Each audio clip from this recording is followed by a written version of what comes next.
Good afternoon, my name is Caden Fair. Today I'm going to be giving you a presentation over focus and delivery of a presentation.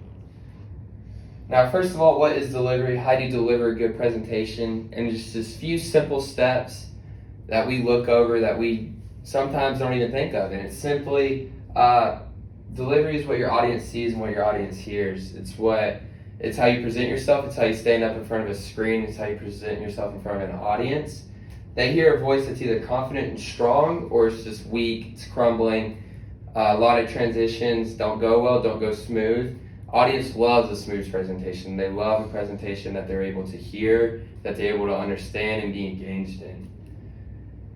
Lastly, they see a person whose body language projects motivation, not laziness. We don't like a person who gets up at a presentation, slumps their back over, drags their feet, slurs their words. They like to see a well-organized, presentable presenter. Now here's a couple focus points to keep your presentation and your delivery solid, to keep it well-organized. And first off, we're just going to be talking about providing clarity of your topic.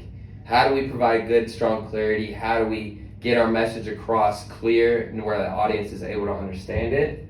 Second of all, it's going to be pacing your speech, knowing when to talk fast, knowing when to slow down, being strong in your voice, being not scared of your voice. A lot of people hate getting up and hearing what they have to say because they just simply don't like the way your voice sounds.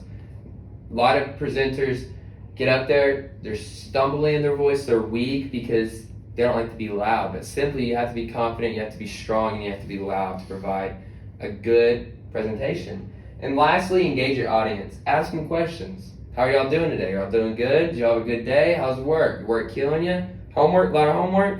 Engage the audience. Let them know that you're here for them and you're not here to make yourself known. You're there to make them known. Now, how do we deliver clearly? How do we deliver clarity to the audience? How do we get our message across clear and strong? And simply we do that by talking like we're friends, talking like you're in a conversation with a friend sitting down at a restaurant. Simply as that. You know, in a way to think it's unprofessional, but it's really not.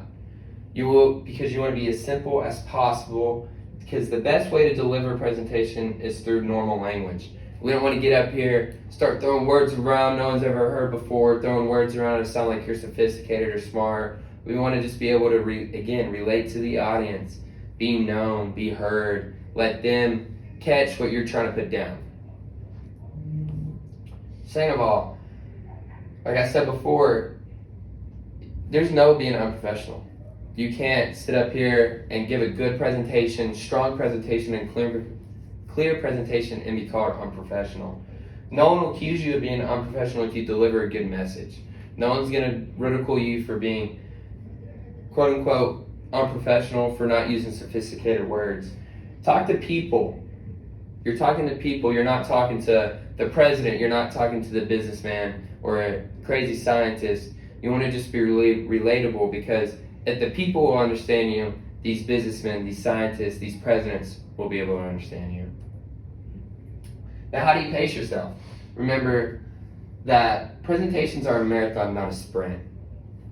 You don't want to be up here talking so fast that people will not be able to understand you, but you don't want to be up here talking so slow and methodical that people aren't going to be able to stay awake during your presentation. You want to be able to get them off the go. Whenever you want to talk fast is whenever you have to persuade people, whenever you have to sell people. You want to be able to keep going, sound confident when you talk fast, but you don't want to crunch your words together and sound like you're nervous or sound like you're anxious.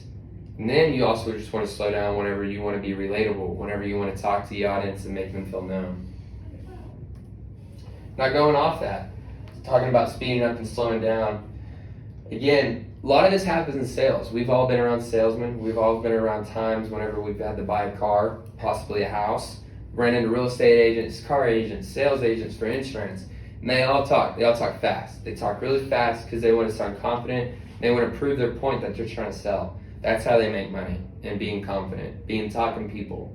Now, that's not all they do. They also start to slow down whenever they want to be relatable. We can use real estate agents for an example. You get to a house and they're like, oh, it's 2,500 square feet. This, that, there's that. They're naming everything about the house. They're naming everything about the neighborhood. Quick, because they know it like the back of their hand.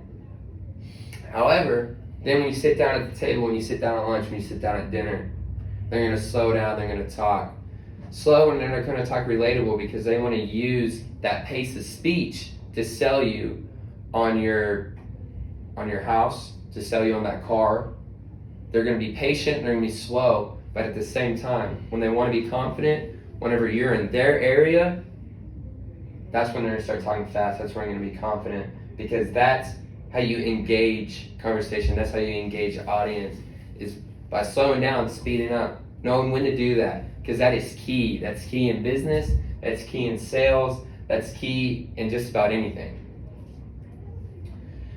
Now, should we be worried about the time limit? We're talking about pace. We're talking about speeding up. We're talking about slowing down. And simply, the short answer is no. You don't have to worry about it. Don't be too worried about it. Don't get up there stressed out and you see that your 12-minute mark is passed by 30 seconds. Don't be, all right, guys, I'm done. I'm out of here. Sorry, my time limit's gone. Simply just tell the audience, like, hey, I know I'm over my time. I'm getting there. I'm going to land the plane. Slow it down, because no one's going to complain if your message is good. If you're ending the message about 3 minutes over and your message is well organized, it's well delivered, it's well given, people want more of it, no one's going to complain. If you have a sloppy message, if you're poor at time management, you don't know what's going on, you don't know what slide you're on, that's when things start to get a little bit messy. But as long as you provide a good, solid, well-delivered presentation, you simply don't have to worry about the time limit. You don't have to worry about what's going on, worry about ending on time, getting off stage in a rush. Make it smooth, make it able to relate to the audience, make it easy for the audience to feel like they were taught. Now, how do you show confidence? A good speaker is relaxed. They're relaxed, they're not crazy, they're not up running around, they're not shaking, they're not locking their knees. They're just relaxed, like they're just having a conversation with a person, like I said, at a dinner table, person that they love to hang out with. It's just simply as that. A lot of bad speakers, a lot of new speakers get caught in the transitions by going, and these transition words, these words that they put into the space where they don't know how to say anything, can ruin a presentation, can ruin a sales pitch, can ruin a business speech, can ruin a lot of things, simply because that just shows a lack of preparation. You always want to pause for commas.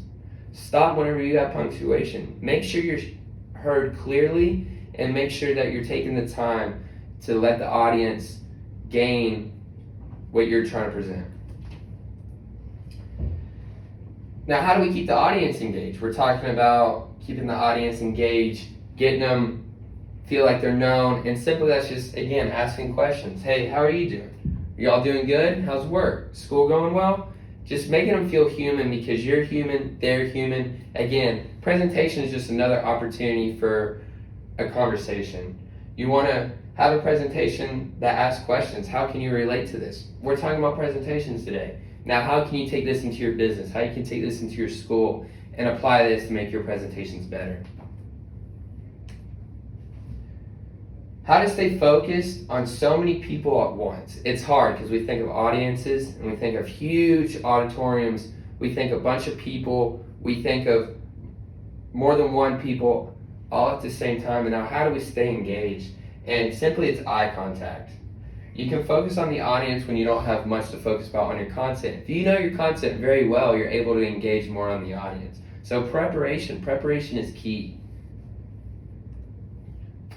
Now, why should we make eye contact? Well, again, going back to sales, because that's the easiest thing to go to.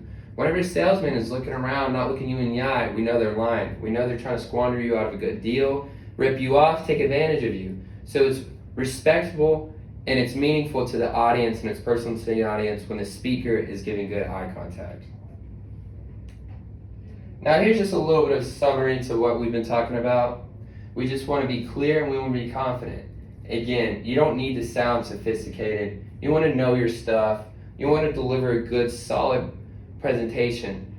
Remember, being sophisticated, that draws the audience away. That gets them confused. They leave without the delivery you're trying to put on the table. You always want to be relatable to the audience. You want to be relatable to people. You know, if the people understand you, then the businessmen will understand you. Work from the bottom up. Pace is key. Remember that this isn't a marathon. This is not a sprint. This is a good, well-rounded race, and we want to have a good, well-rounded finish time. We don't want to worry about our time too much. We don't want to finish under, but we don't want to finish too much over. We want to be respectable. Make it smooth, make it nice. Know when to speed up, know when to slow down. Lastly, engage your audience. A presentation is just another attempt to have a conversation.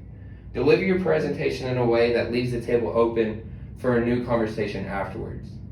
You just want to be sure that whenever you leave, you go backstage, you go back to your seat in your class, you go back to your desk at work, that people are able to come up to me and be like, hey, I want to know a little bit more about this. I want to know how you gained so much information on this. I want to know where you got all this knowledge. I want to know how I can apply this to my business life. I want to know how I can apply this to my school life.